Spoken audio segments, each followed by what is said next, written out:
Hoje eu vou contar para vocês como é que eu identifiquei, após 5 etapas de processo seletivo, que uma empresa era tóxica e eu recusei a proposta porque eu não queria entrar de jeito nenhum para essa empresa.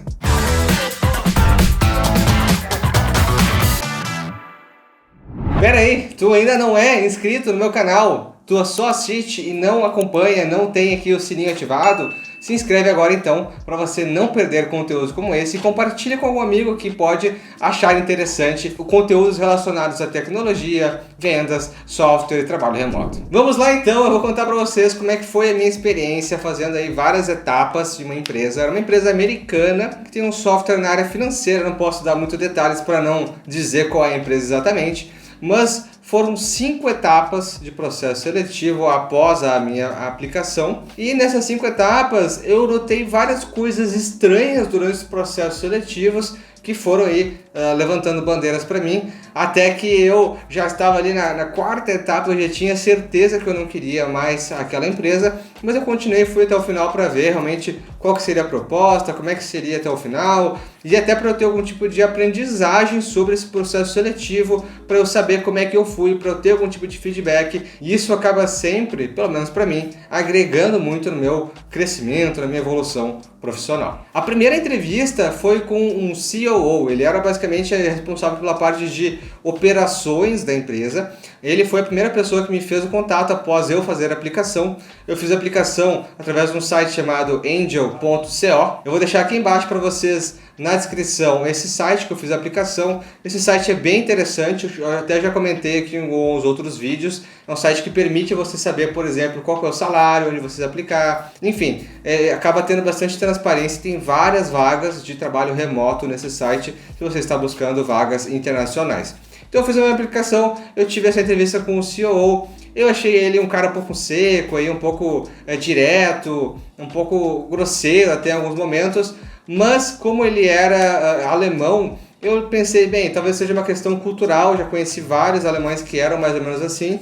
Também a gente não pode fazer um estereótipo, né? Mas deixei elas por elas e acabei passando o processo seletivo, né? Nessa etapa específica. E daí fui para a próxima etapa, que foi com o CRO. Nessa entrevista com o CRO que eu comecei a ver algumas coisas um pouco mais atenuantes, né? E até uma das coisas que ele me falou, que eu fiquei bastante preocupado, digamos assim, foi quando eu perguntei que tipo de pessoa que seria ótima na empresa dele, que ele está buscando para a empresa dele. Ele falou assim: people that follow the processes and someone greedy. Então isso seria basicamente traduzindo alguém que siga bastante os processos, que consiga, né, seguir as regras atuais, e alguém que seja aí ambicioso, alguém que queira sempre, né, atingir um pouquinho mais, seguir processos em um ambiente de startup, em um ambiente de tecnologia, não é algo normalmente que é muito visado, né, muito buscado. Isso normalmente a gente vê em segmentos um pouco mais conservadores, né, como por exemplo bancos, seguradoras. Normalmente as empresas querem pessoas que queiram inovar, queiram processos novos, né, queiram ajudar a melhorar os processos e criar novas dinâmicas.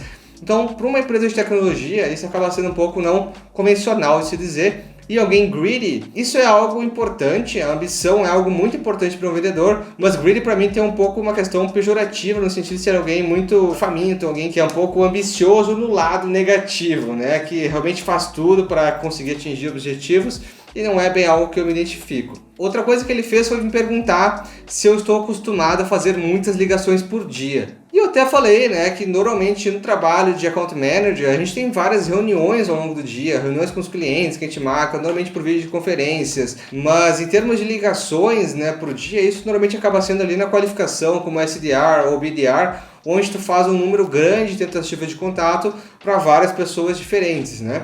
E mesmo assim, cada vez mais as empresas fogem desse aspecto onde precisa de um número específico de ligações e sim, de fato, em quantas oportunidades você vai gerar, independente se isso vai ser por e-mail, se vai ser por telefone, se vai ser por LinkedIn, se você vai gerar conteúdo no seu LinkedIn, por exemplo, para atrair leads.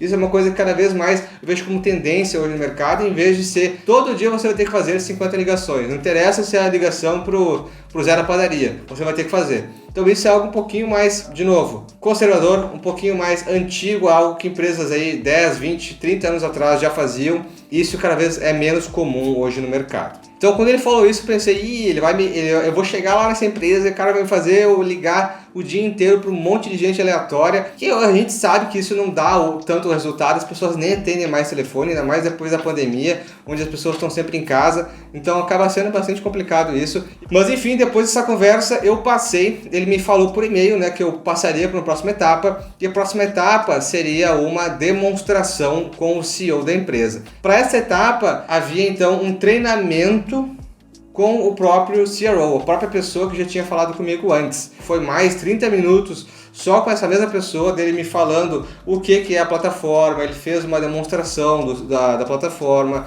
quais são os principais pontos que eu teria que falar para o CEO, quais são os argumentos, enfim, o que eu tenho a dizer sobre isso? Fazer uma demonstração. Basicamente ele está realmente querendo que eu siga o processo que ele já falou, porque ele está me dizendo, William, tu vai chegar aqui e tu vai falar isso sobre essa funcionalidade.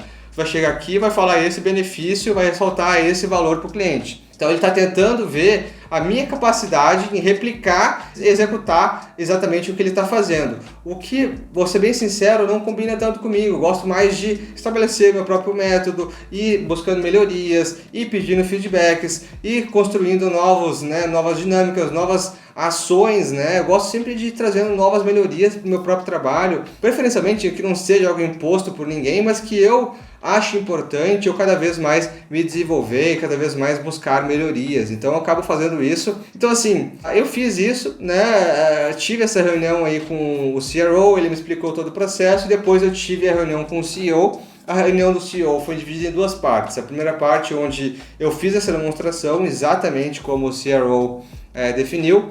Depois o CEO me deu um breve feedback. De maneira geral foi bom o feedback, até porque acabei passando depois. E depois desse feedback breve, a gente teve algumas conversas, né? Ele fez algumas perguntas. E o que foi interessante é que eu fiz a mesma pergunta, é uma pergunta que eu gosto muito, que é: que tipo de pessoa você está buscando? Quem que estaria bem no seu time?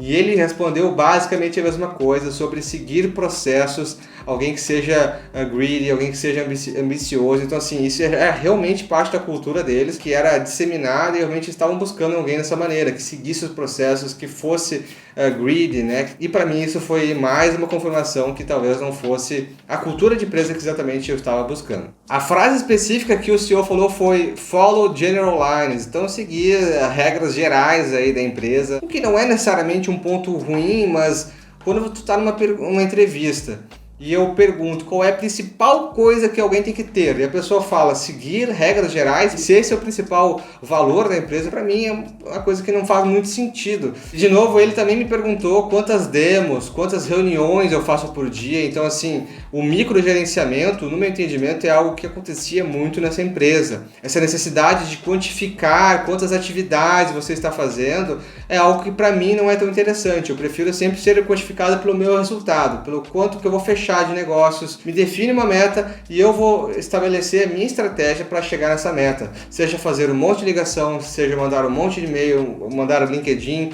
ou simplesmente ir lá e fechar um negócio que gere toda a receita possível que eu preciso para atingir minha meta. Então é mais ou menos assim que eu gosto. Eu acho que é assim que as pessoas ficam mais motivadas e inclusive há uma melhor performance, um melhor faturamento para a empresa como um todo. E para finalizar com uma cereja aí no bolo, teve mais uma etapa, que foi uma etapa adicional. A empresa acabou demorando acho que quase uma semana para me dar um retorno, e depois me deu um retorno solicitando uma nova entrevista que não estava dentro do planejamento inicial, que era uma entrevista com alguém que era da área de qualificação ali, acho que um SDR, um BDR, acho que era um líder de qualificação. E esse líder ele era mexicano, então era para testar o meu espanhol e conseguir atuar no mercado da América Latina. E eu achei muito estranha essa entrevista, porque ele começou se apresentando e falando muito rápido. Tipo assim, falando muito rápido, de uma maneira que era evidente que ele estava tentando fazer eu não entender o que ele estava falando. E assim, eu já morei na Colômbia, já pratiquei espanhol em vários momentos diferentes, eu já falei com vários clientes, seja da Espanha ou da América Latina. Não vou dizer que o meu espanhol é o melhor do mundo, mas eu consigo me comunicar de maneira eficiente. Eu tenho um espanhol que serve a nível profissional para fazer reuniões, fazer demonstrações, que nem eu já fiz antes muitas vezes, inclusive para governos locais na Espanha, que eu já fiz algumas negociações. Eu achei muito estranho ele falar super rápido, mas assim, dava para ver que ele estava com má vontade, tentando realmente me testar aí no máximo, porque ele tá falando da maneira muito rápida. A gente sabe que às vezes a pessoa fala o mesmo idioma que você, e se você fala muito rápido, a outra pessoa não vai entender. Então a gente tem que fazer realmente uma comunicação mais normal, uma comunicação mais passada, até para a gente ser mais claro, ser mais transparente no que a gente está falando. Mas enfim, ainda mais quando é outra pessoa de outra nacionalidade, a gente dá ainda esforcinho a mais de falar um pouquinho mais claro. Então depois dessa entrevista, eu recebi uma oferta por e-mail, né, que eles tinham lá a necessidade de ter, inclusive, a minha entrada muito rápida. Eu já tinha dito que precisava pelo menos um mês aí para sair da minha empresa atual e ir para essa empresa, e eles queriam que fosse algo muito rápido. Então, se eu não me engano, eles me mandaram aquela oferta na quarta-feira e queriam que eu começasse na próxima segunda, o que é outro sinal aí um pouco estranho, esse imediatismo, não querer valorizar a pessoa que está entrando na sua empresa, dando o tempo que ela precisa. Não, tem que entrar aqui porque é o que a gente precisa e pronto. Parece muito uma empresa que põe as suas necessidades acima das necessidades dos seus colaboradores. Isso já foi também outra atenção, mas de qualquer maneira eu já estava decidida a não aceitar essa empresa, então até acho que demorei alguns dias para responder, mas depois disse que não teria interesse porque acabei indo para outra empresa por motivos XYZ. Então é isso, se você gostou, não esqueça de compartilhar esse conteúdo com alguém que pode achar interessante e claro, curte e comenta aqui embaixo para eu saber se você gostou. Até mais!